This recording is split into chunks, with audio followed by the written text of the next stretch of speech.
The question on offer is meditation woo?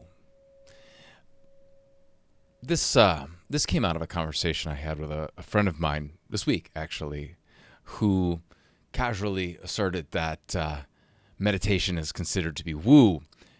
He wasn't making this claim himself. He was talking about someone else, and this really offended me. Not really. Uh, Meditation is a subject that I talk about often, not just as a coach, but as a meditator, as a person who spends time in meditation, because I've seen over the course of a decade of practice, nearly a decade of practice, the utility in keeping that practice. But to the question, is it woo? Um, we should probably define woo, but let me just answer the question, Your Honor. Most of the time, actually, I would agree that what we see in our social media feeds, certainly from this side of the world, is what I would call woo. I would probably call it spooky, but woo is kind of the term of the times.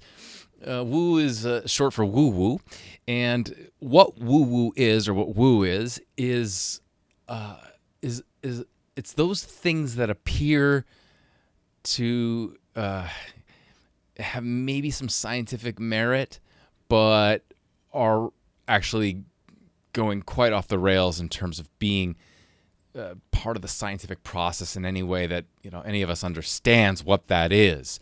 Um, um, these are great. So let me try to think of a good example. So if I said to you, making sure you charge your crystals in the sunlight, so that they can direct positive energy into your life, there are a lot of people who would feel that that's a perfectly rational statement, and it's true, and it's actually quite scientific because it deals with minerals and the sun.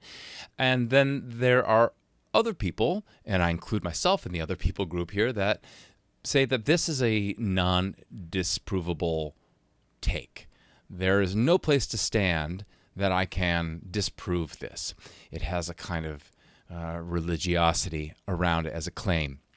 And this is pretty rampant amongst practitioners of meditation. And so I can't argue the perception that what meditation often presents as is kind of woo. That is not my experience with meditation. What I practice is what's commonly referred to as mindfulness. The more fancy term would be vipassana. Mindfulness often derives from a vipassana practice, which does not come from Ohio. It comes from the other side of the planet. And what vipassana is very simply explained as a practice, as what I'm doing, or what one is doing when they're practicing vipassana, is attempting to have full contact with that which is unfolding in any given moment. It's sort of an ongoing process to the practice of vipassana. Each moment unfolding, one is trying to engage with the sounds and the sights and the sensations, the feelings, the thoughts, all of that which comprises the now, in its full, unadulterated, and uninterpreted glory. My sense, and possibly my bias, but that claim has nothing to do with woo or spookiness. I can see where it gets messy, because some people will experience that which is now, say, for example, sensations in their body. And they will derive from these sort of tingling sensations that they're able to notice in their body that is evidence of a human soul, and therefore they know something that they can make a claim about having a soul. Ironically, the notion of a soul is an often held obvious fact for a lot of people in the West, a lot of people that I know that don't count themselves amongst the religious. They don't attend synagogue, temple, church.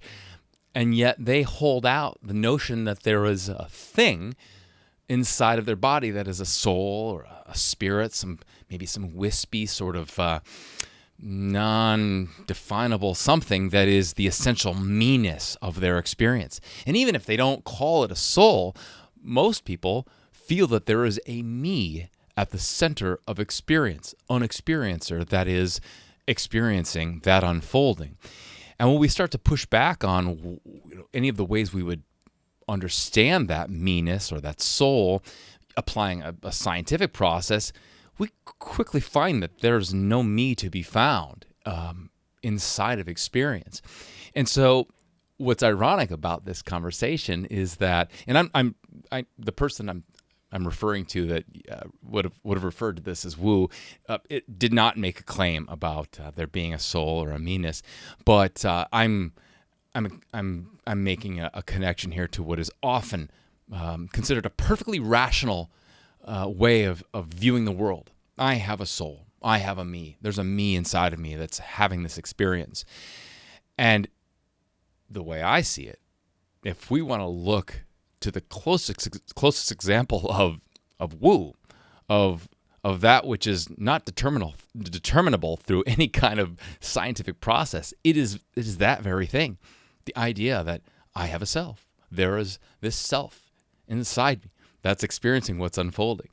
And so I didn't intend to attack everyone's perception of self. I wasn't sure this was going to go that way, but I leave that for you to consider as you question what exactly is going on right now. What exactly is what is happening in this moment? Meditation is one way to explore that. And it needn't make any conclusions about the great universe or what crystals can do or how great sage is to burn in your home or what kind of chants will free your spirit. None of that has to go hand in hand with meditation. It is literally just observing the now. I don't think that's woo.